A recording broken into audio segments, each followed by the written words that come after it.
지금 제가 거명하는 이름들이 무슨 일에 연관됐는지 한번 짐작해 보십시오. 우리 한국 역사에 있었던 어떤 선언서에 서명한 분들 조남이고요. 그 선언문에 기록된 순서대로 제가 읽습니다.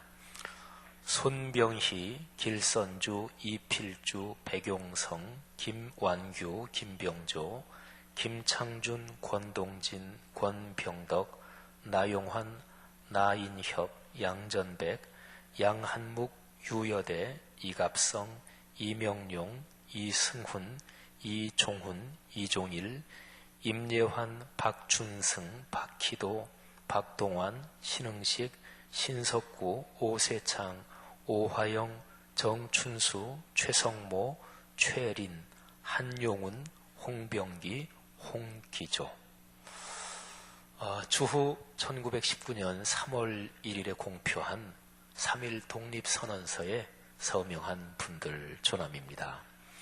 혹시 여기 계신 분들 중에서 이분들의 후손인 분도 계신지 모르겠습니다.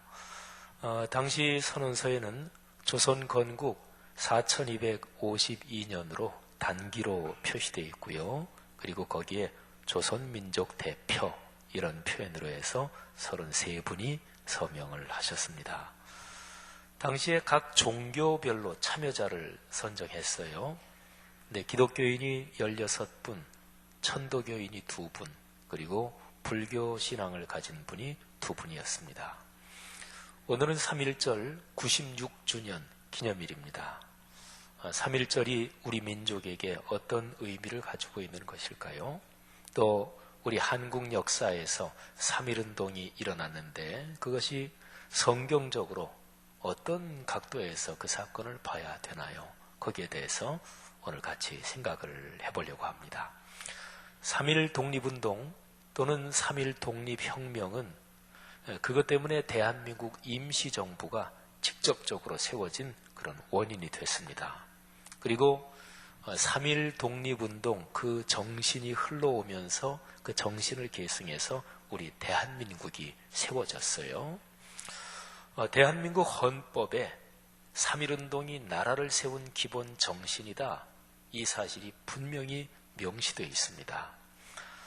대한민국 헌법을 한번 읽어보시거나 들어보시고 그런 경험들은 다 있으실 거예요.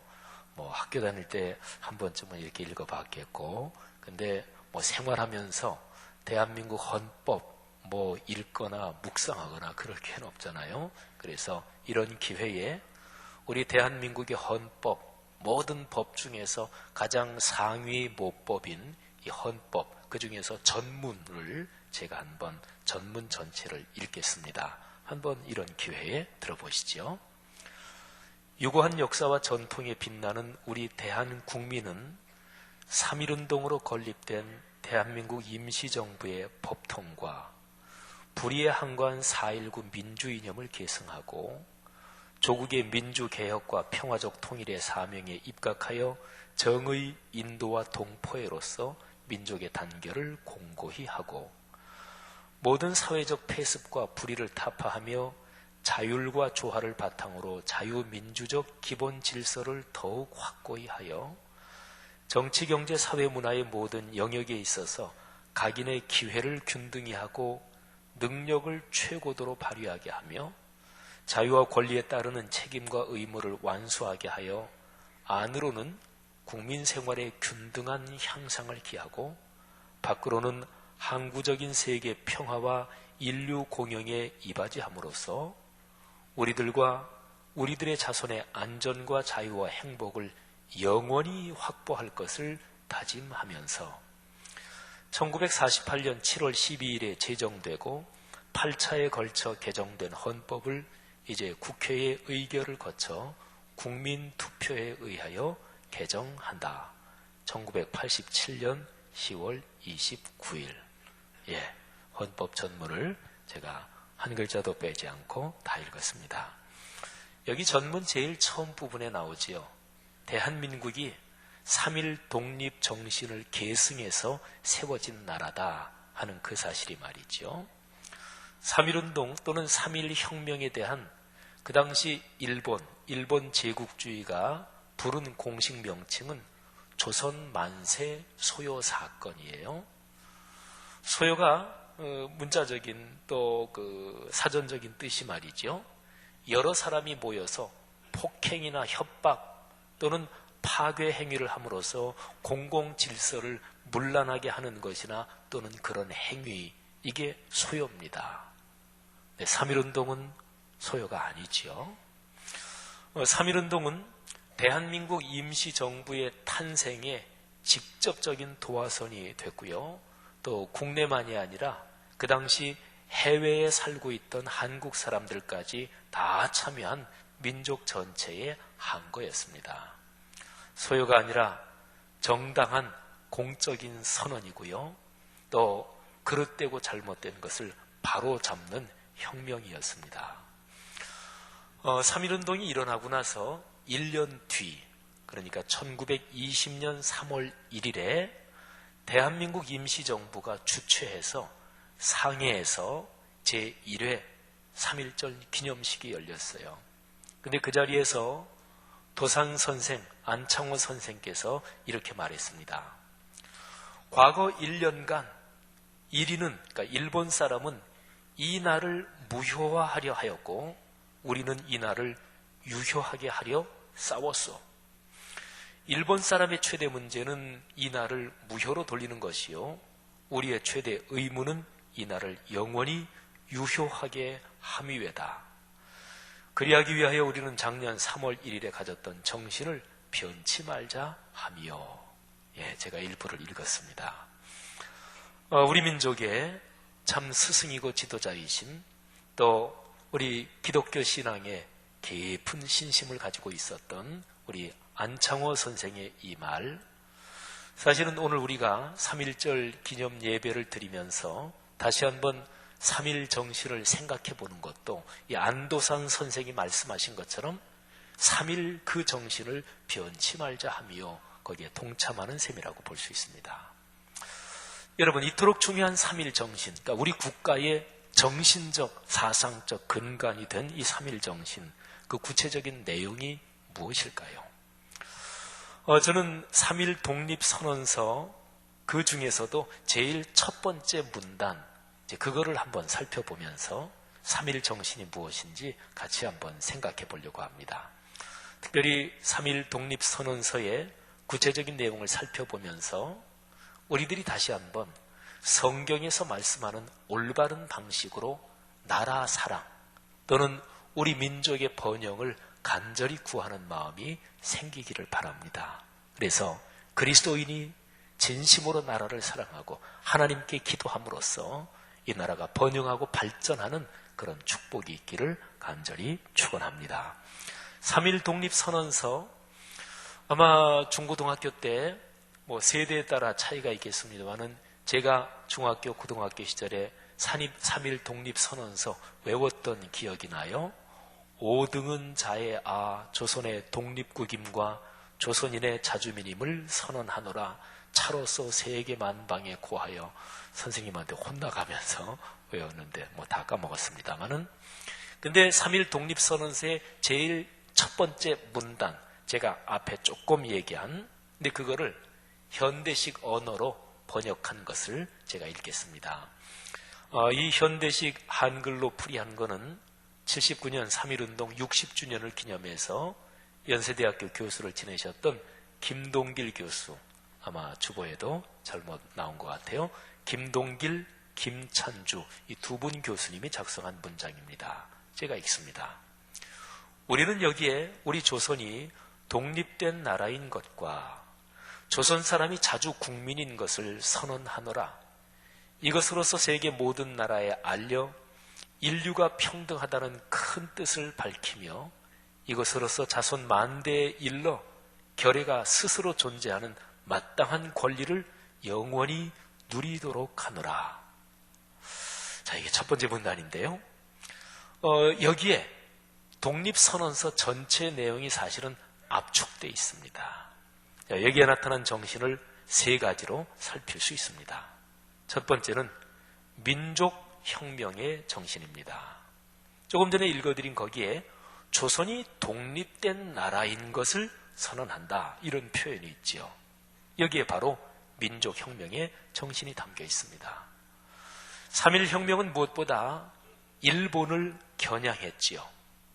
조선, 더 정확하게 말하면 조선 500년 있다가 대한제국이 잠깐 있었고 그러다가 일본에 강제로 합병됐지요. 그러니까 대한제국을 강제로 합병한 일본의 처사가 부당하며 조선은 그 누구의 통치도 받지 않는 독립된 나라다.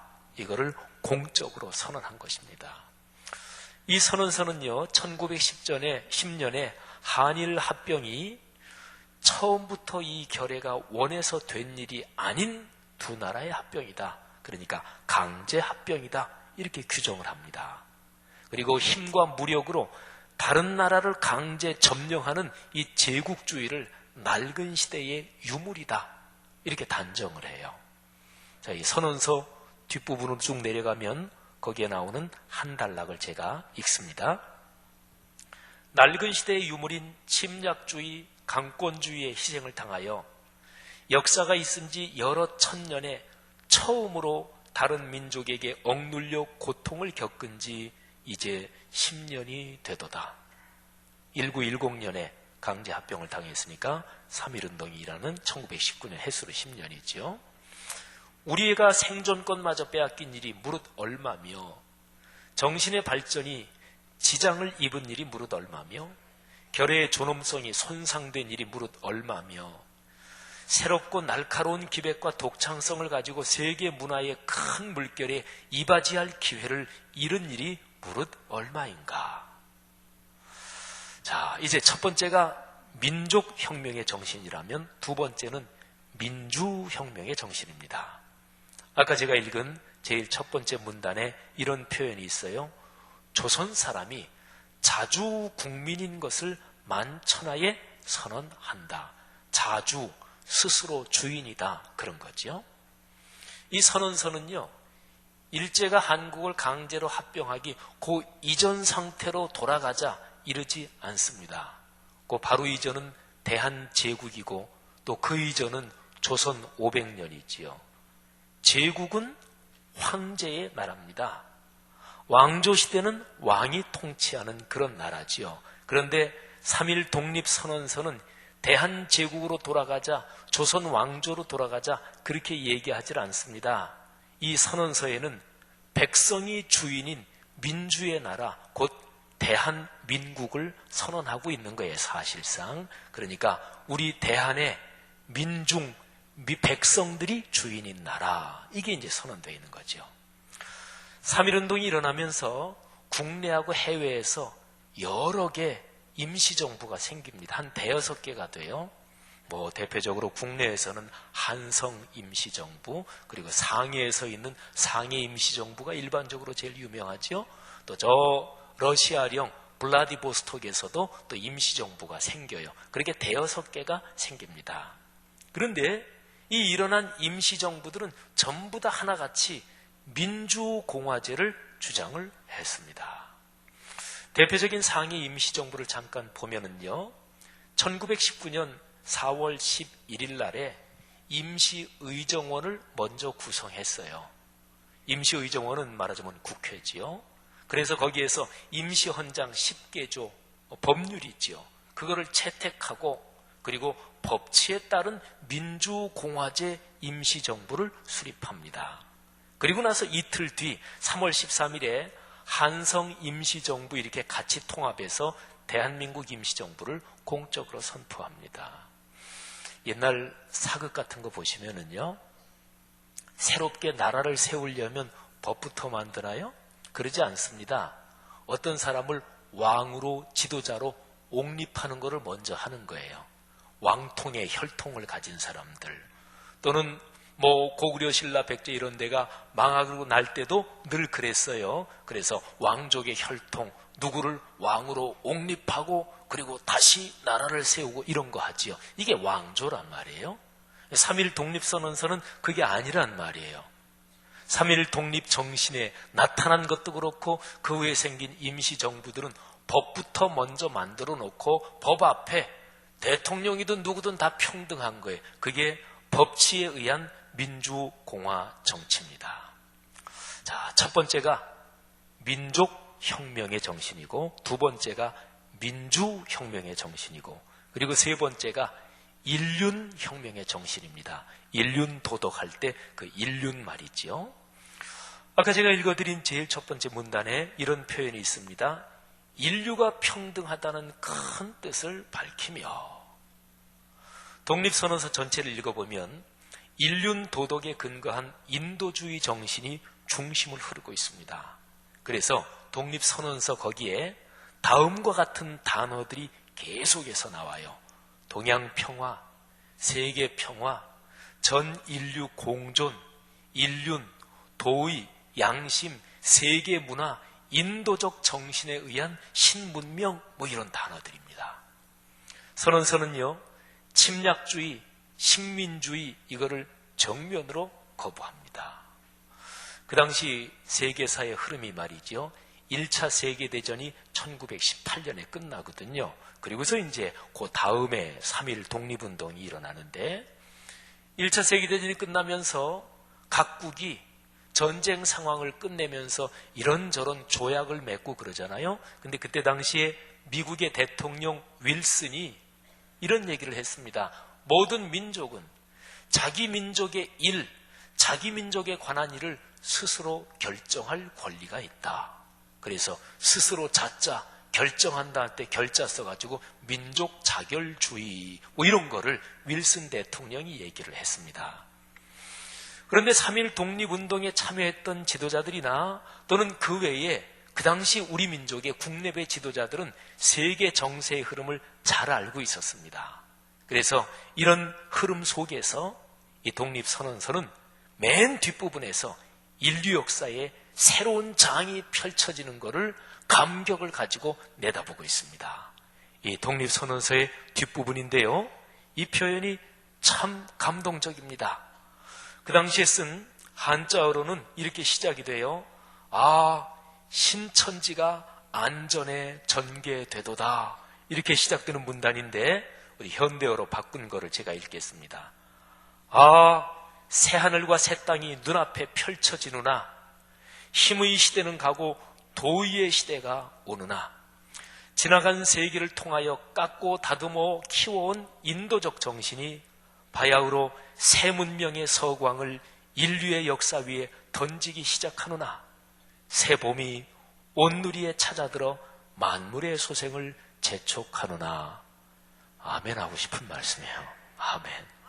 여러분, 얼마나 그때 당시에 이 독립선언서에 담긴 정신이 고상하고 또 넓고 또 깊었는지 몰라요. 여러분, 우리나라의 기독교는요, 일제 36년 치하 어려운 고난의 길을 걸으면서 성경에 출애굽 사건을 깊이 묵상했습니다. 하나님께서 이스라엘 백성을 애굽에서 이끌어내신 출애굽, 그 말씀을 통해서 우리 민족이 일제의 강압 통치에 있지만 언젠가는 해방될 것이다. 하나님이 우리 민족을 출애굽시킬 것이다. 이런 믿음의 확신을 가졌습니다. 그러니까 일제의 잔악한 통치 거기에서 민족이 견디게 해준 중요한 힘이 우리 기독교 정신이었는데, 그런데 우리 성경 중에서도 출애굽기 해방에 대한 말씀이 우리에게 소망을 주고 힘을 줬단 말이죠. 출애굽기 5장 1절에 보면 하나님께서 해방의 명령을 애굽의 바로에게 전달하십니다. 5장 1절을 제가 봉독하지요. 그 후에 모세와 아론이 바로에게 가서 이르되 이스라엘의 하나님 여호와께서 이렇게 말씀하시기를 내 백성을 보내라. 그러면 그들이 광야에서 내 앞에 절기를 지킬 것이니라 하셨나이다. 아멘. 자, 출애굽의 목적이 여기에 나와요. 목적은 하나님 앞에서 절기를 지키는 것, 곧 하나님께 예배하는 것이었습니다. 3절에도 이 내용이 나와요. 우리가 사흘길쯤 광야로 가서 우리 하나님 여호와께 제사를 드리려 하오니. 여러분 보세요. 하나님께서 이스라엘 백성을 애굽에서 이끌어내시는데 종살이하는 노예 상태에 있는 그들을 자유로운 민족으로 이끌어내시는데 목적이 뭐냐면 예배하는 민족으로 새롭게 창조하시는 거예요. 여러분, 진정한 해방은요, 억압 상태에서 벗어난다, 이것만 가지고는 참된 해방이 아닙니다. 벗어나서 그래서 어떻게 살 거냐, 그러니까 벗어나는 거하고 그리고 나서 어디로 갈 방향, 이 두 개가 다 있어야 참된 해방이에요. 성경에 예수님께서 말씀해 주신 이런 비유가 나옵니다. 어떤 사람 속에 악한 귀신이 살고 있었습니다. 악한 귀신이 살고 있으니까 그 사람의 삶이 얼마나 어렵고 고통스러웠겠어요? 근데 어느 날 그 귀신이 나갔어요. 그래서 두루두루 다니면서 어디 좋은 데 살 데 없나 하고 찾아다니는데 마땅한 데가 없단 말이에요. 그래서 그 귀신이 전에 살던 집으로 다시 와봤어요. 와봤더니 깨끗하게 청소가 되고 아주 그냥 말끔하게 정리가 되어 있는데 아직 누가 들어와 사는 게 없거든요. 그래서 귀신이 아이고 여기가 좋다. 그리고 자기보다 더 악한 귀신 7을 같이 데리고 들어와서 거기서 살았다, 이런 거지요. 그 사람의 상황이 전에보다 몇 배나 더 나빠졌어요? 보통 7, 그러니까 7배 그러는데 귀신이 8마리니까 다 해서 8배입니다. 여러분, 예수님께서 말씀하신 게 비유는 빈 공간이 위험하다는 것을 우리에게 가르치고 있어요. 무주공사는 위험해요. 혹시 화투 잘 치시는 분 계십니까? 무주공사 나면 팔광을 혹시 머리에 떠올리실 분 계세요? 예. 화투 치는 사람한테는 팔광 생각만 해도 흐뭇하겠지만 영혼의 무주공사는 위험합니다. 여러분, 그런 거예요. 그러니까 참된 해방은 애굽에서 나온다, 그래서 어떡하려고요? 내가 가야 될 목적지가 없으면, 또 가야 될 올바른 가치관과 세계관이 없으면 나오는 거 가지고 소용없는 거예요. 우리나라는 2차 세계대전 종전 그 덕분에 사실은 45년에 해방이 됐고, 근데 해방된 후에 사실은 좌우가 갈리고, 그리고 기어있는 나라가 갈라지고, 그리고 6.25 전쟁 참혹한 참상을 겪었지요. 그것도 역시 그런 거예요. 그러니까 해방이 되기 전에 상해 임시정부든 아니면은 광범위한 우리나라의 지도자들 간에 그러면 해방돼서 그리고 우리가 어디로 갈 것인가? 아까 말씀드린 것처럼 기본적으로는 법치, 민주공화제다, 이런 공감대는 전반적으로 있었지만 좀 더 깊이 있게 그 논의가 진행이 되지 않았기 때문에 벗어는 났는데 갈 방향에서 이게 갈리고 찢기고 그런 것이 아닙니까? 사랑하신 여러분, 지금 우리 사회를 한번 봅시다. 우리 사회 국민들 또는 지도자들이 가지고 있는 정신적인 사상적인 품격이나 방향이 1919년 3.1 독립선언서에 나타난 그 정신하고 한번 비교해서 견주어 보면 어떤 것 같아요? 그거보다 더 낫습니까? 아니에요. 여러분, 시간이 가면 발전하나요? 자연과학기술은 그렇다고 볼 수도 있는데 정신사적으로 말하면 시간이 가면 발전하지, 이거는 순진한 생각입니다. 그렇지 않습니다. 인류 역사에서는요, 아름답고 고상하고 또 참으로 가치 있는 것은 끊임없이 헌신하고 희생하고 지켜가야만 그게 발전하지, 안 그러면 퇴보합니다. 야만으로 퇴보하는 거예요. 오늘날 우리 사회가 제가 지금 말씀드렸지만 3.1 독립선언서에 나타난 민족혁명, 민주혁명, 그리고 인륜혁명, 이 세 가지에 비해서 우리가 결코 더 발전했다고 얘기할 수가 없잖아요. 3.1 정신의 이 세 가지는요, 지금 제가 말씀드리는 이 점이 기독교적인 시각으로 아주 중요한데요, 이 세 가지는 하나님이 보여주시는 하나님의 뜻이기도 합니다. 자, 66권 성경, 이거를 하나님의 특별 계시라 그래요. 66권 성경의 중심은 예수 그리스도의 십자가 사건이고, 그러니까 이게 특별 계시, 유일무이한 하나님의 진리의 말씀이지요. 그런데 신학적인 용어로 말하면 특별 계시만 있는 게 아니고 일반 계시가 있어요. 성경 말씀을 알았으면 그대로 살아야 되잖아요. 그러면 세상 나가서 살면서 어렵고 병들고 억눌린 사람 도와줘야 되잖아요. 그러면 누구 도와줘요? 우리 예수 믿는 사람 중에서 억눌리고 병들고 힘든 사람만 도와주나요? 성경에 그런 얘기 한 적 없거든요. 예수 안 믿어도 괜찮아요. 불교 믿는 사람이든 누구 어떤 종교를 가진 사람이든 또는 타종교 이단을 가진 사람이든 억눌리고 힘들고 가난하고 그리고 고통스러운 사람은 도와줘야 되지요. 그 쉬운 얘기로 말하면 착한 거잖아요. 그죠?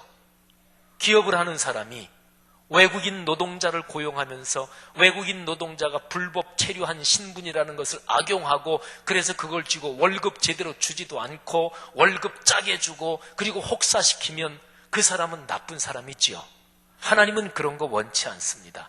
이스라엘 백성한테 너희도 애굽에서 나그네 됐었지. 그러니까 너희 중에 누가 나그네로 사는 사람을 선대해라. 나그네를 선대하고 이방인을 잘 대해주고 이거는 성경의 기본적인 명령입니다. 말하자면 신앙적인 용어를 안 쓰고도 신앙적으로 표현하지 않고 그냥 일반적으로 착하게 살고 선하게 살고 그리고 품위 있게 살고 아까 3일 정신 세 번째로 얘기한 인륜 도덕의 정신 이걸 가리켜서 일반 계시라고 그러는 거예요. 한 민족이 다른 민족 짓밟는 거를 하나님이 그걸 보시고 야 좋다 그러실까요? 아니에요.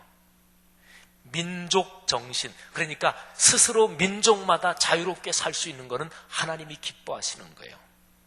한 사람이 막강한 권력을 휘두르고 법도 없고 뭐도 없고 돈 있고 권력 있으면 법 위에 올라서고 자기 멋대로 하고 이게 하나님이 원하실까요? 아닙니다. 이 세상의 모든 제도는 다 장단점이 있고 완벽한 건 없지만 그래도 인류 역사에서 법에 의한 민주주의적인 정치 이게 하나님이 기뻐하시는 거예요. 그러니까 3일 정신의 세 가지 민족혁명의 정신, 민주혁명의 정신 그리고 인륜혁명의 정신 이 세 가지는 기독교적으로 보면 일반 계시의 가치다 이렇게 볼 수가 있는 거예요. 여러분 우리 사회는 오늘날 위기에 직면해 있습니다. 위기는 위험과 기회 두 가지 단어가 모여있는 말이라고 볼 수가 있습니다. 이런 위험과 기회의 갈림길에서 무엇보다 먼저 우리 그리스도인이 깨어야 합니다. 그리스도인이 그리스도인다워야 합니다. 특별히 하나님이 우리 민족을 사랑하셔서 우리 민족의 고난의 가시밭길 그 시대 속에서 참으로 귀한 우리 민족의 선진들에 의해서 3.1 독립 정신을 우리가 물려받도록 해주셨는데 우리 그리스도인들이 먼저 이 귀한 가치관을 가지고 내가 하나님 앞에 예배를 통해 은혜를 받고 예배를 통해 받은 은혜를 내 직장, 사업, 일반적인 삶의 영역에서 실천하며 살아야 되는 거죠. 오늘이 3.1절입니다.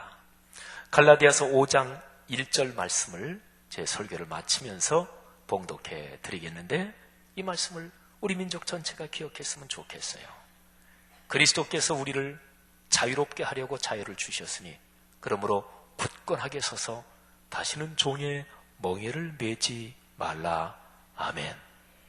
여러분 우리 민족이 번영하고 잘 살고 경제적으로도 발전하고 강한 국가가 되기를 위해서 기도해야 합니다. 그런데 그런 국가가 돼서 남의 나라 침략하고 이런 거 말고 대한민국이 잘 되면 중국, 일본 이 동아시아가 진짜로 행복한 나라가 되는 그런 방향으로 강하고 품위 있는 나라.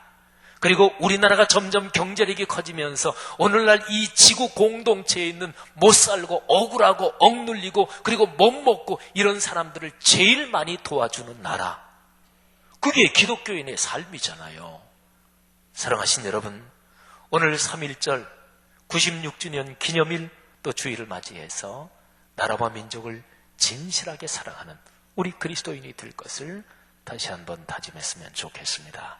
기도하겠습니다. 이 시간에 오늘 들은 말씀 부여잡고 나라와 민족을 위해서 한번 간절하게 기도하겠습니다. 하나님, 이 나라의 민족 지금 어렵습니다. 경제도 어렵고 또 정치적인 상황도 쉽지 않고 남북이 갈려있고 또 어쩌면 지금 상황이 100여 년 전에 우리나라가 주권을 빼앗기고 남의 민족 통치하에 들어갔던 그때하고 상황이 비슷한지도 모르겠어요. 구조적으로는 미국 여전히 강한 나라고, 중국 무섭게 부상하고 있고, 일본 여전히 세계 초강대국 몇 나라 중에 하나고, 러시아 여전히 쟁쟁한 나라입니다. 그리고 남북이 갈려있는데 북한은 핵까지 가지고 있습니다. 주님, 이 나라 예수 신앙 가지고 살겠습니다. 예수 그리스도의 십자가의 복음을 땅끝까지 전하는 선교는 그러므로 이 나라가 사느냐 죽느냐 거기에 걸린 문제예요.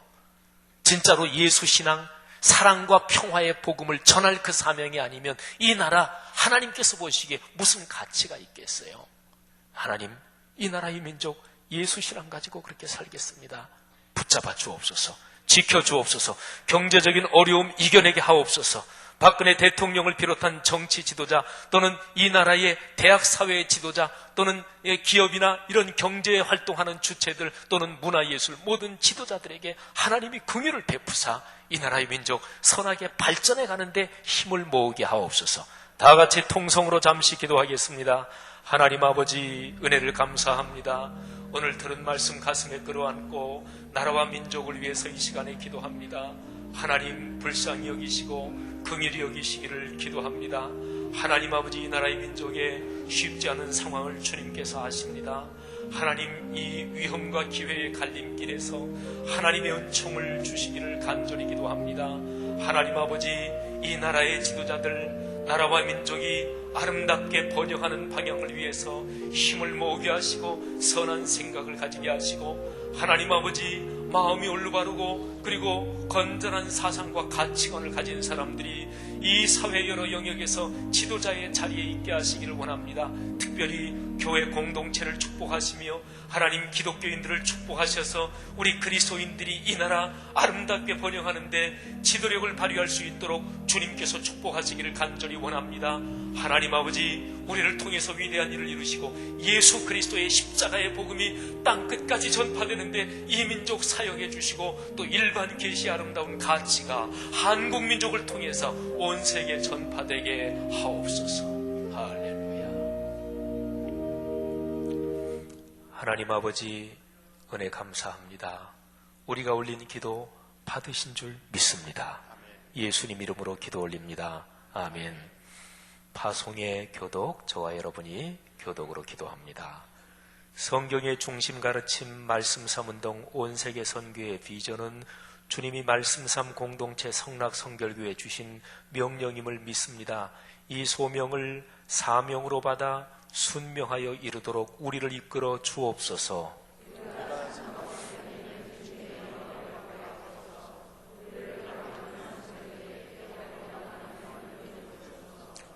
문제를 통찰하는 지혜와 한계를 넘어서는 용기를 주시며 하나님 나라를 위해 헌신하는 사람들을 보내주시어 거룩한 영적 부흥을 함께 누리고 나누게 하옵소서. 아멘. 이 예배 마치고 바로 이어서 밑에 성산홀에서 정기 직원에 있습니다. 잠깐만 시간을 내셔서 참여해 주시면 감사하겠습니다. 다 같이 일어나서 582장 1절 3절 부르고 예배를 마치겠습니다. 하나님이 나라를 축복하옵소서. 간절한 기도 제목을 가지고 하나님 앞에 찬양의 기도를 올립니다. 어느 밤 마음에 잠겨 역사의 어둠 짙었을 때에 계명성 동쪽에 밝아 이 나라 여명이 왔다. 고요한 아침에 가라 빛 속에 새롭다. 이 세상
간절한 기도, 이 땅의 교회와 그리스도인들 모습에서 아버지 하나님 보기에 송구스러운 모습 많습니다마는, 그러나 아직도 눈물로 기도하며 말씀 붙잡고 순전하게 인생길 걷는 교회 공동체 그리스도인들 많습니다.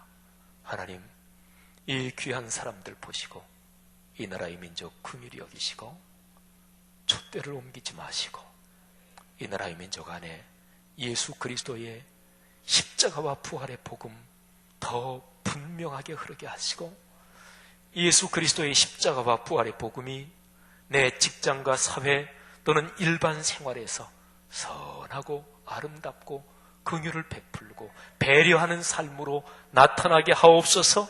하나님께서 이 나라의 민족 그렇게 축복해 주실 줄 믿습니다. 우리가 주님 앞에 11조 감사 선교 장학 건축 헌금을 드렸습니다. 우리 교회 성도들이 애써 드린 귀한 헌금, 쓸 때는 참으로 잘 기도하고 쓰고 쓰지 않을 때는 돈 1,000원 한 장이라도 쓰지 않으려고 애써가며 재정을 집행하고 있습니다. 하나님 아버지, 이 귀한 헌금이 하나님의 영광을 위하여 아름답게 사용되게 하옵소서. 하나님 아버지, 이 공동체를 통해 주님이 영광 받으시고 귀한 성도들, 가정, 자녀, 후손들이 사회적으로 영향력 있는 자리에 있게 하시고 큰 재물도 맡겨주시고, 그리고 이 사회에서 만나는 모든 사람에게 선한 영향력을 끼치게 하시고, 그리하여 이 나라와 민족 통해 오늘의 세계에 주님의 뜻을 이루시옵소서. 예수 그리스도의 은혜와 하늘아버지의 사랑하심과 늘 함께 하시는 성령 하나님의 아름다운 동행하심이 하늘 백성 머리머리 위에, 그리고 나라와 민족 오늘의 세계 위에 지금부터 영원히 같이 계시기를 축원하옵나이다. 아멘.